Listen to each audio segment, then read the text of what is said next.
Good morning, everyone. My name is Bridget Richardson. I'm the Assistant Director of Ecumenical and Pastoral Initiatives with the Nestea Center for Faith and Culture at University of St. Thomas in Houston. And I'm here with our founder, Father Nestea, our director, Father Ben, and also Chief Jenkins, the Chief of Police at University of St. Thomas in Houston. So thank you, all of you, for joining me today to have this discussion about racism and the protests amid the death of George Floyd. So thank you for joining me. Thank you very much, Bridget. Thank you for inviting us. Yeah, in the true spirit of the Nestea Center for Faith and Culture, we believe that everybody deserves a seat at the table to be a part of the dialogue and to share. So I'd just like to start with you, Chief Jenkins, if you could share from your perspective and vantage point, how you've been processing what's been going on and just your first take on everything. It's always difficult to talk about these issues. One, I want to say that our heart and our prayers go out to the family. It goes out to people that are hurting right now also. I'm really, I understand the anger that is out there. And it's not only out there in the public, it's out there in law enforcement right now also. Anytime that we are assigned to protect our citizens, and the very citizens that we protect are the ones that get hurt, we can't even fathom how mad we are as police officers that our names get dragged down with cops that are doing what is wrong and against what the very code that we take on as a police officer. You know, each one of us, when we started as policing, raised our hand, and in that oath it says to protect the citizens of this United States. And I hold that very dear to my heart, you know, and one of the things that I feel like that police officers need to understand is that we are one unit, and we're one unit as police officers doing what is right to our community. And if there's one that is not doing what's right to our community, that individual needs to be put out of law enforcement as soon as we possibly can get him out of law enforcement. So that's kind of my thoughts that I've been thinking through. Thank you for sharing that so vulnerably. And the United States Conference of Catholic Bishops released a statement about everything that's going on. So Father Nestea, could you share about that statement and some of your thoughts as well? Well, Bridget, this is an extraordinary statement that the bishops have released at this time. And the tone of it and the content of it are absolutely beautiful as far as articulating not only a general attitude of people who hate racism, but also re-articulate what is at the heart of Catholic belief. They begin by saying that they're heartbroken, sickened, and outraged as they watched this American citizen die before their eyes. And this is a wake-up call. They use that phrase, that it's a wake-up call that needs to be answered by each of us in a spirit of determined conversion. Now, you know, what we saw in this death of George Floyd, I think is something that is not just limited to that one encounter there, but it is something which exists in all of us as people.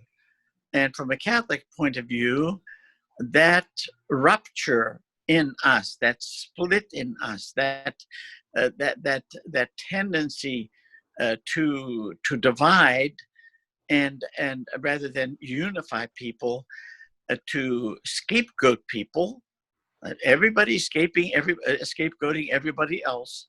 We have to look very, very carefully at this and understand that the divide is already in us.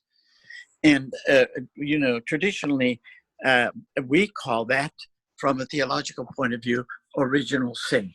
This is the sin which has turned us in on ourselves and has turned us against one another in trying to solve problems that can only be solved by our conversion first. And what it made me think of was that passage in, excuse me, I'm just looking. Oh, Father Nestea, I think you muted yourself on accident. Speak. Okay, how's that? Perfect. Can you hear me now? Mm-hmm. Well, I don't see you now, but that's okay. You can see me, I presume. No, we can't see you. You can't see me at all? I don't know how to do that. I don't want to leave. If you scroll on your phone, maybe that's what it is. Because if you are on Zoom, your picture pops up, but if you're in a different spot on your phone, you go away. Well, I just hit my Zoom thing again, but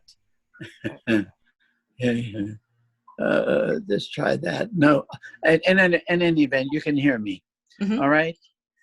What St. James says in chapter 4, listen to this. Where do these wars and battles begin between ourselves first start? Is it not precisely in the desires fighting inside your own selves? You want something and you lack it, so you kill. You have an ambition that you cannot satisfy, so you fight to get your way by force. It is because you do not pray that you do not receive. And when you do pray and do not receive, it's because you prayed wrongly, wanting to indulge your passions. And nothing could be clearer than that, as far as I'm concerned. And what the bishop's statement is doing is asking certainly for justice in this particular case. But what they're pointing us to more here is the brokenness that is already in our society.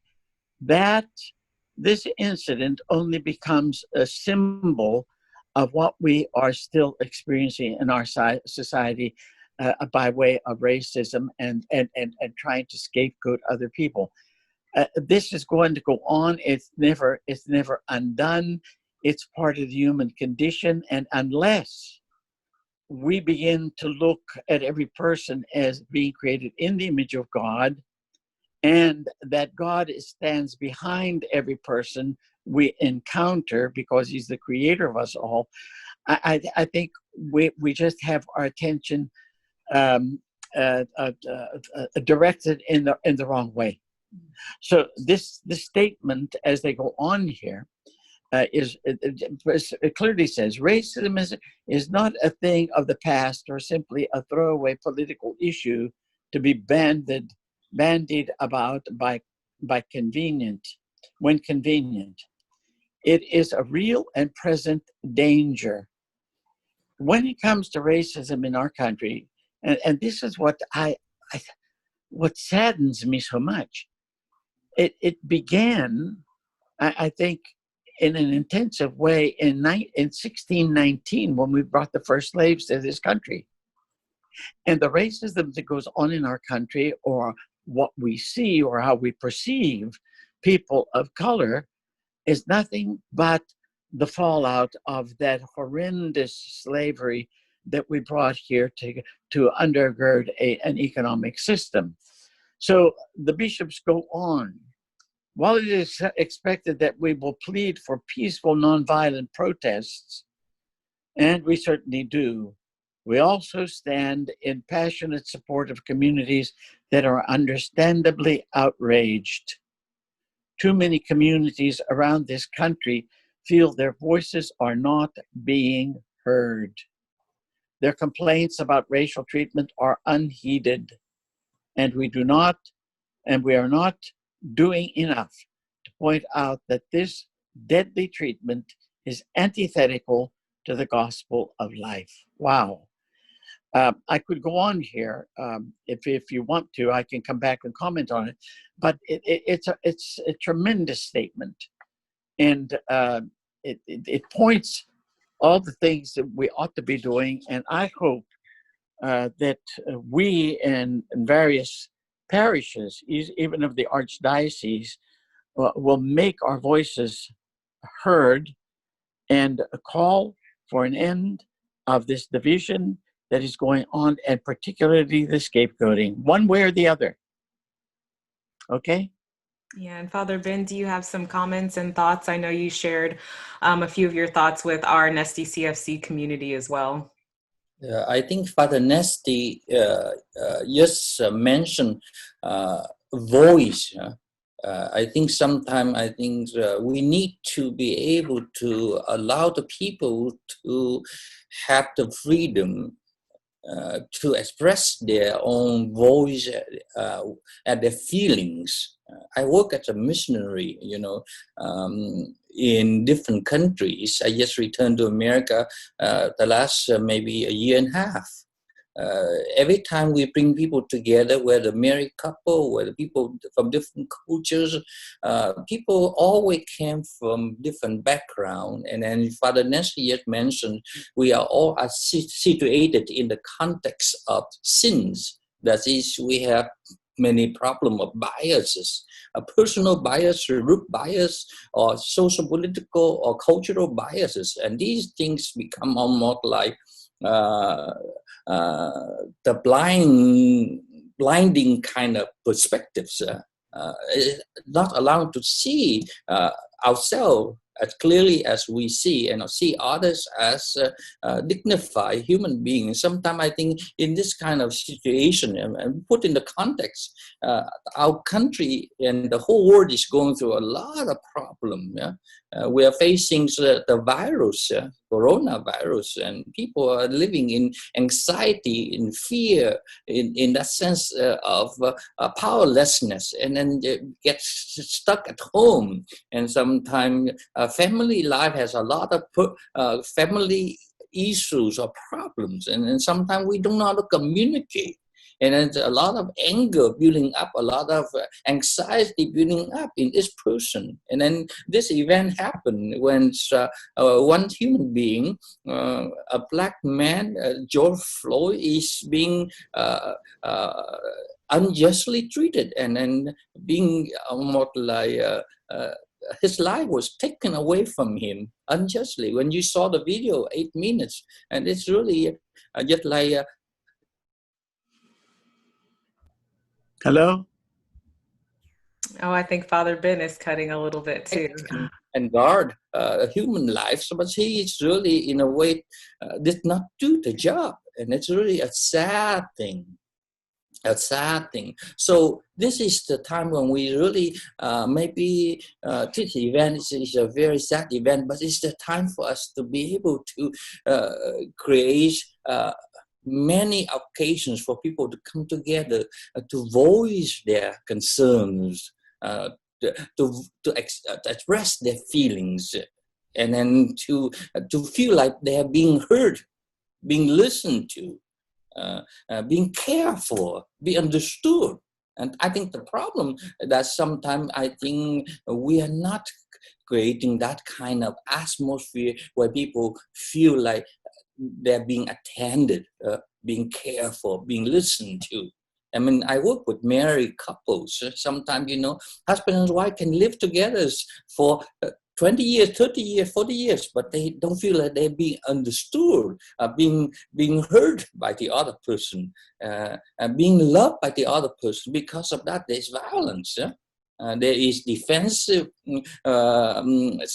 in their relationship with one another. There is sarcasm, cynical. There's a lot of things going on, verbally, even physically, and even there's a lot of abuses happening. So I think what's going on right now is really, Father Nestea just mentioned, is really allowing us to wake up, to see. We are very, very much don't know how to communicate. We don't know how to deal with crisis. And sometimes we impose our own solutions on other people. And that's why these kind of misuse of power or misuse of whatever expressions or communication can can make the situation become more and more critical and more difficult. I mean, I look at I watch the news, you know, and there's peaceful protesters, you know, who really actually raise their voices and asking the government, asking the law enforcement to pay attention to them, to bring justice to the whole situation, to the death of George Floyd. But there's some people who didn't even know the name, didn't know what's happened, and yet joined the group. And these are taking advantage of the mobs, yeah? The one who just go along and then have self-interest and just break down everything and then try to get the things what they want, the self-interest. Yeah? It's not for the for justice or for peace or for equality, but it's for their own self-interest. And sometimes I think, in a way, when the country need to be able to identify and to distinguish that and to handle cases which are really violations of law and order. And you need to handle it in such a sensitive way. Don't try to group everything together. And so this is a very important event.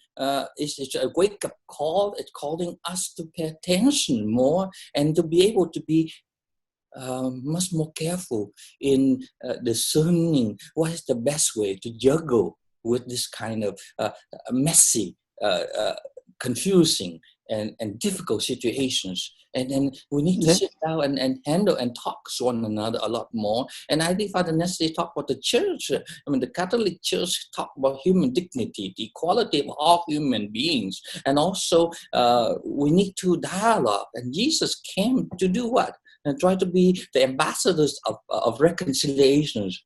And I think in this kind of situation, how do we play the role of ambassadors of reconciliation?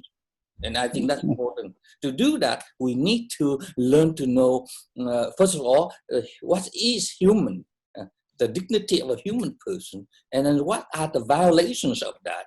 In this whole incident, and you know, all of the protests, you know, there are people who are violating law and order. How do we handle them? Instead of just let them just go their way and do what they do, and they make everything more confused, more messy. That's I want to share. And so I think what we need to do is to be clear how we handle, how to distinguish between different kind of situations, and to apply the proper way of handling the situation, and then bring justice to the situation. Yeah, I have so many different questions. Father Nestea, you wanted to comment as well? Well, I wanted to direct my inquiry to the chief.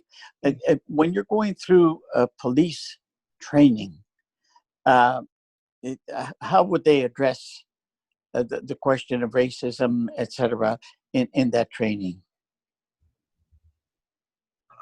When you're going through the academy, there are various courses that you have to go through. You know, one of them is based on the law of racial profiling in the state of Texas, which is, you know, I can't remember how long of a class it is. It's been several years since I've been through the academy, but they go through that course very often.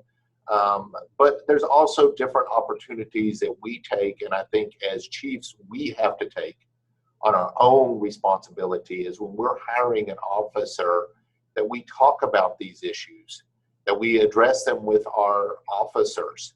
You know, I've told my officers several times over the history that I've been here at UST that our job is not to interpret the law. The law is what it is. Mm-hmm. The law is there to protect the citizen. No matter what citizen that is, it doesn't matter what my personal feelings are. It doesn't matter what my personal beliefs are. It doesn't matter anything that is out there. It is about the Constitution and the law that we need to enforce, and that needs to be enforced equally between citizens. And, you know, it upsets me, and I think y'all can sense my upsetness starting to erupt in me when I get to this topic, because it is something that, you know, I don't believe there's a bound in there for law enforcement. There is nothing that should be in there that is due to this, you know, because our job is simply to enforce the laws, and that we are ambassadors for citizens. And I think sometimes policing has lost that in them, that we are truly servants of our public. And we are there for them. And anybody that gets in law enforcement for any other reason than being a servant to their community, I believe is in the wrong business, because that's truly what we are, you know. And I talk about that a lot to my officers about, you know, we're never asked to go change a tire. Okay? That's not in any law that requires us to go do that. But what is the human factor in there? You know, if your son and daughter, or your wife and your daughter were out there, what would you do? You know, and when you put it in that perspective, most of us would go change the tire. Yeah. For some reason, when we put on our uniform, we think, oh, that's not our job. Well, no, it's still our job. It's still the human factor that goes into that and what we should be doing. And when we treat others as human beings, my dad taught me a long time ago about respecting, and I believe that's a biblical principle that is out there, that we respect all human beings, from the person that cleans the toilets to the president of the United States. We treat them all with a certain respect. And if we start with that, then we will be successful in what we do. And I hope I answered that. I went on a little tangent. I know that. But I was trying to answer your question. No, I thank you so much for that. Because there are thousands and thousands of people who are in the police forces around the country, who are so great and wonderful in doing this.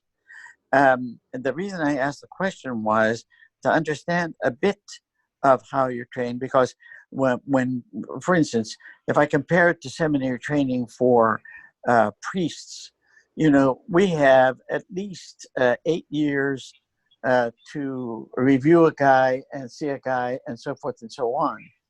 And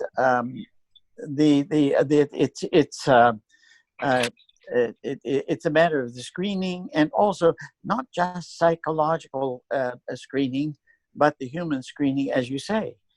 You know, that this common sense tells you that this is a service. So thank you so much for that, because I find that very helpful. And it's comforting to know that we have you in charge of the police force at the university. Oh, thank you so much, Chief. I just love the way you are expressing the vocations that you have, the vocation of the policeman. I think you use the word ambassadors and also servants. I think this is really powerful, because that is exactly what, you know, every vocation, whether we are teachers, professors, or just social workers, or even the medical care people, I think we all, as our priests, we need to learn to recognize that we are called to be ambassadors of that service to the people, to care. And then what you're describing, if the policemen, you know, consider all the people as being their family members, they will go out their way, out of their duty to do something more out of you know, of that service of the people. And I think if people have the right distribution of the heart, that's will not have the problem with the abuse of authority or power or misuse of their own role. I think that's what's happening even in the church. You know, sometimes we have people, even priests, are misusing their own authority or power, and then hurts people. And I think we need to have that conversion of hearts and to recognize that we did something wrong, and we have to admit that and name our problem, and publicly asking for kind of forgiveness. I think I talked with someone in Taiwan just recently. They were so touched by the view of many policemen who was almost like kneel down on one knee just to ask for forgiveness. I think that is just a beautiful image. Of the policemen who are human enough, who are so who have that self-examination to be able to play the role of ambassadors of reconciliation, also servants. And also, I think the public need to recognize that the role of the policemen are not an easy job to reinforce law and order, and also to help to protect the citizens. In a lot of situations, it's very confusing. That's why I think if Father Nestea talk about the process of formation, we need to get the correct information, about the role and the vocation of the policeman. Also, we need to be firm. And Father Nestea talk about screening. That's one of the difficult things, because a lot of people have a lot of their own personal psychological problems. And then what you just say, Chip, I was really touched and moved by you when you put on that uniform as police, as a policeman. You are really carrying that role of ambassador and also of servant of the people. And I think if we will have that sense of vocation like that, I think we will avoid a lot of abuses. We're not scapegoating like Father Nestea, or projecting or displacing some of our anger or personal issues personally onto someone else. And I think that is really where the problem is, because we don't know how to make a distinction with our vocation and also our personal problem. And when that's happened, it makes everything so messy and so confusing. And Chief, Thank you. Chief, did you have something you wanted to say as well? Well, I just wanted to follow up a little bit about that. When I was rising up, a lot of people would have said that I was an introvert. Didn't like to talk to people. Don't like to, I still fall back into that trap ever so often that, I'd rather. But as a chief, I realized that when I became a chief, I had to be the voice and the face of that police department. And that requires a chief. No longer is the public going to go by the old standard. Well, that's the police world. We don't understand it. They do what they want to. And, a lot of police chiefs used to just sit in their office and bark orders, and that's what they did. Well, that's no more what we do. A lot of my job is, when I first came to UST, they kind of sensed that they thought, oh, he's going to sit in the office all day and, kind of tell us what to do, and that's how he's going to manage. And they very quickly realized that I wasn't going to do that. I said, if you find me in my office, I'm not doing my job. My office is out there with the community. Yes. It's talking to them about what's going on in our community. It's being hearing what they have to say to me and saying, oh, okay, that's a problem that we have. And not shying away from the difficult topics that are out there, okay? We had the Black Student Union here at UST come and confront me last year about talking to them and talking to students about how to get through a traffic stop and all that. Most chiefs would have said, I don't know, that's a touchy one. I don't think I'm going to approach that. I was more than willing to approach that subject, because the only way I think that we get out of these situations and is to talk about them. We buried them for so long and kept them in the back closets, and every so often these events happen and then they pop back up and everybody goes, oh, well, it's always been there. Let's start talking about them. Let's get to the root of what's going on out there, but also that we realize that there's been fault on the police side.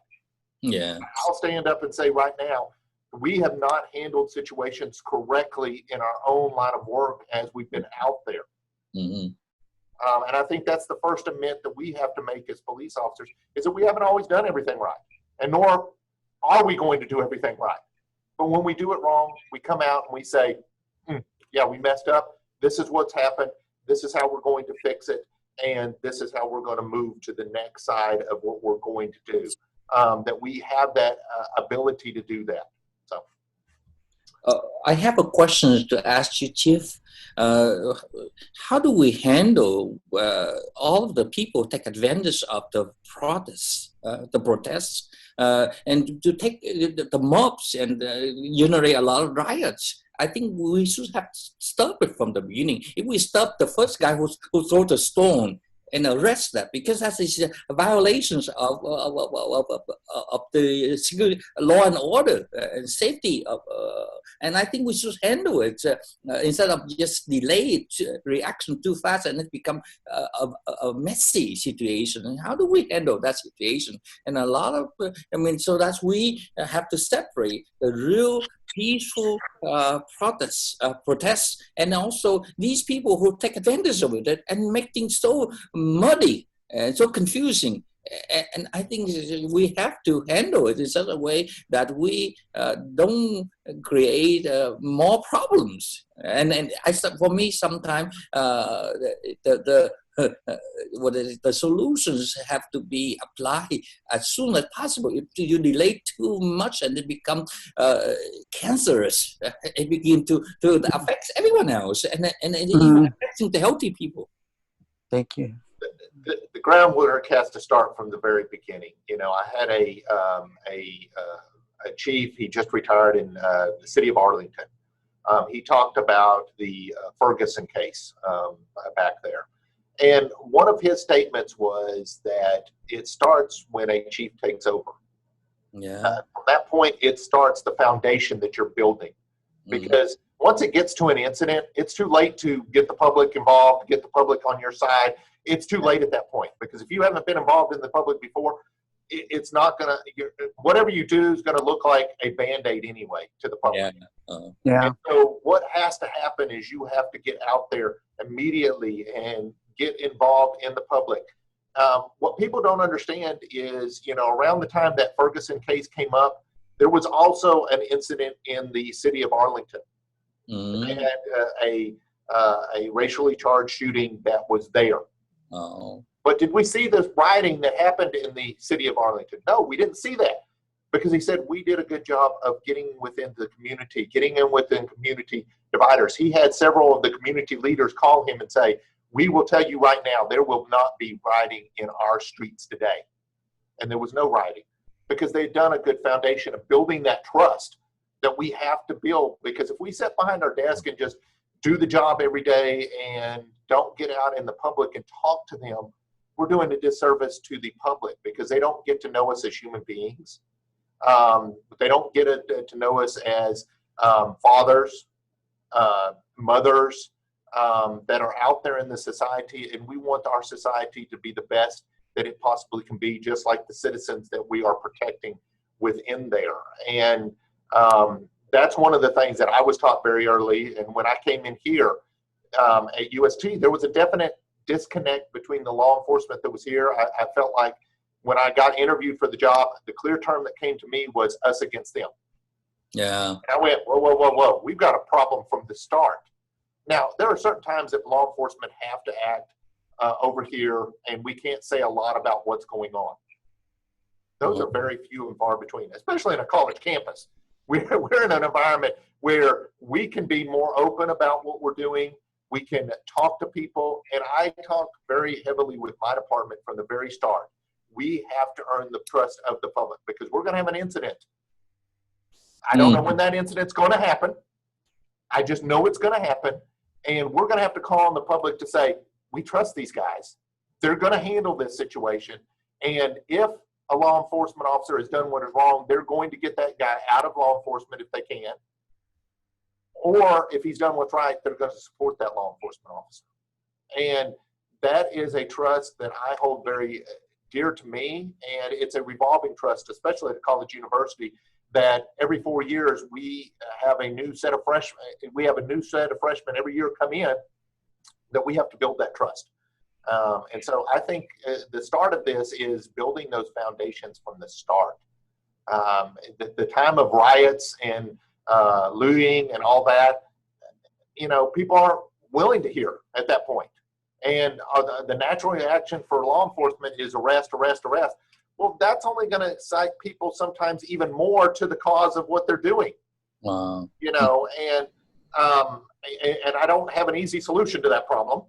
I'm glad that in Houston, our police chief has been proactive in engaging the community and even walking with the community. You know, he may not all agree with everything that they're saying, but that's a big stance to stand with your community and say, I'm a part of this and I'm willing to be a part of a solution to the problem rather than be against it on the other side. And I've got all my guys in riot gear and everything else, and we're going to take care of it that way. It's a lot different perspective of going about it. And you've seen through certain cities, and these have been the cities that have been successful.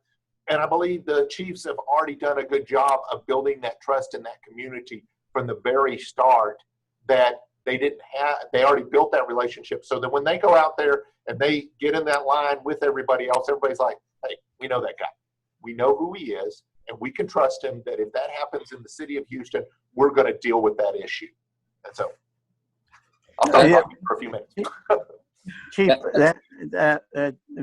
again, you show us how fortunate we are to have you in the position that you're in at the university, and you're so you have to be realistic, knowing that at some point there is going to be an incident.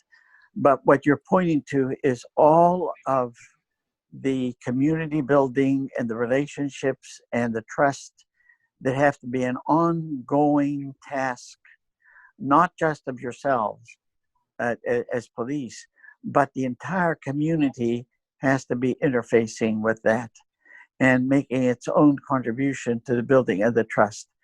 When the incident comes, if that's not there, it's too late. It's bound to bring out all of the repressed and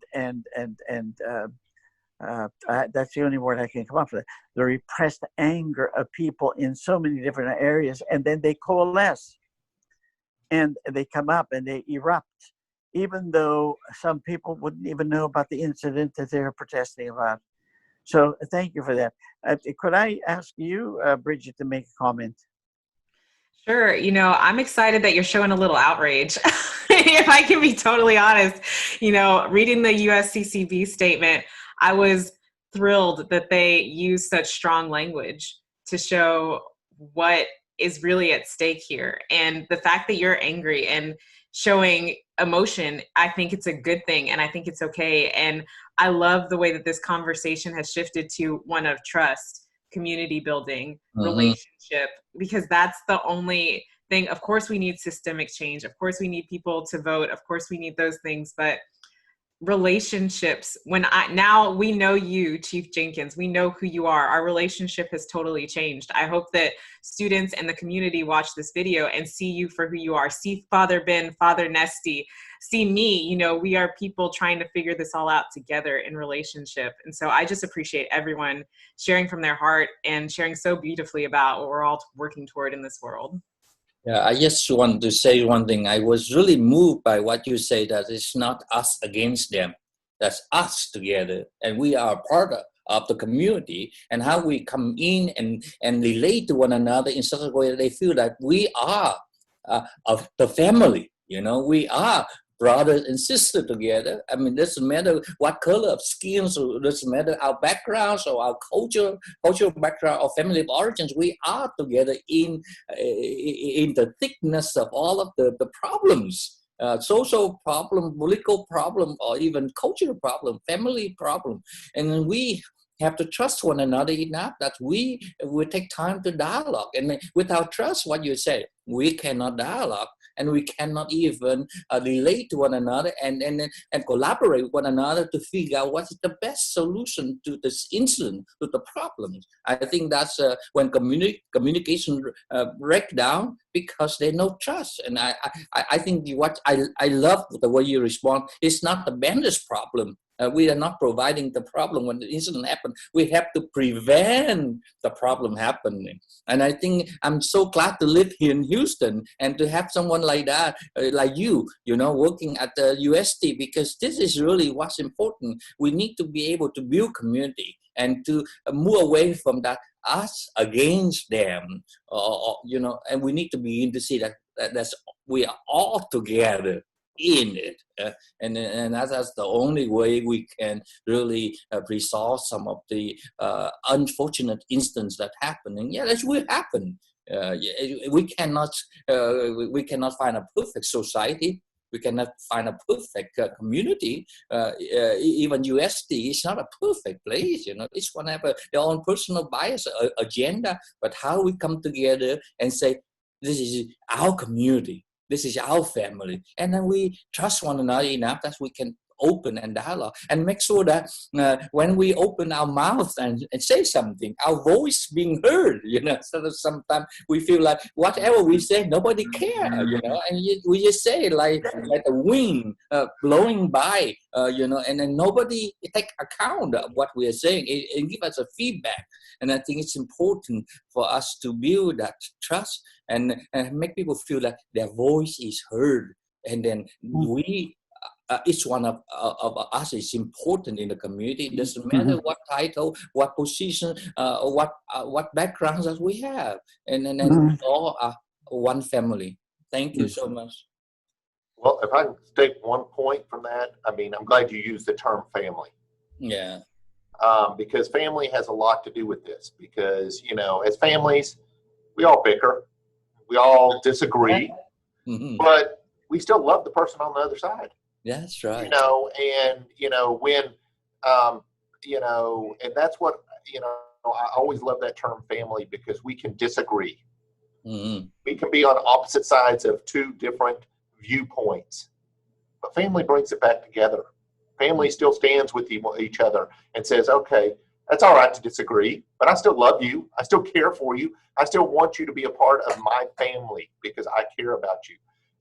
And then one other point I will make, and you know, is, you know, I challenge everybody, you know, especially at UST. I'm a chief that believes in people coming forward, talking to me. If you have issues with anything that my police department does, come talk to me about it. We may not always see the same. We may see different viewpoints. I may tell you, no, that's just not going to happen. But I'm willing to talk this through and us come to maybe an understanding of why we do certain things. And then also, if one of my officers you feel like is out of place or something like that, come forward to me. I really do believe in that, because, you know, that's the way we get a better police department, is engaging that community, getting them on our side, but also that they're telling us the hard facts about who we are and saying, well, no, we believe you messed this up. We believe you messed this up, and we believe you messed this up. Well, okay. And we got to take an inner reflection of going, okay, did we really mess that up? Or is that just somebody complaining because we gave them a ticket or something? And that is a delicate balance, but I believe at least this police department, we're willing to have those difficult conversations, those difficult outlines, and that we're not going to shy away from difficult conversations that we have to have. Good. And Father Nestea, a few parting words for us? Well, I think if we all pledge ourselves to the conversation, you know, conversation is the beginning. And ultimately, it should lead us to dialogue, which is a much more intense form of conversation. But as the chief says, and what I really admired about what he said was that he said he's an introvert. He doesn't like to get into, you know, to be out there talking about all these things. And yet he does it. And if we just, each of us could make that same sacrifice and not wait until something blows up to build those relationships, I think that's the most important thing. Without trust, there's no relationship. Without relationship, there's no community. So thank you, Chief. I, for one, pledge myself to support you in any way possible. And I think Father Ben will tell you that the center is there to help that same thing. And I'm glad we've had this conversation. Well, thank you. Yes, thank you all so much for a wonderful dialogue, and I hope that it continues. And Chief, as Father Nestea said, if you need us in terms of facilitating dialogues with anybody on campus, Father Ben and I are so ready and willing to help. And thank you so much for being so open and vulnerable today. Thank y'all for inviting me. And if y'all have any other discussions, please let me know. I'd be more than willing to sit down and talk to people. And again, part of the talk is sometimes I'm going to have to admit we're wrong. And I'm okay with admitting we're wrong. So. God bless you. We would take your offer. I think it's so important for us to let the students and a lot more people to hear your voice, and also your concern, your dedication toward the public service, and that's wonderful. I just remember forever you come up with the word ambassadors and servants. I think that is so important for us to learn to do that. Doesn't matter what we do, we have to have that kind of spirit of service. Thank you. Thank you.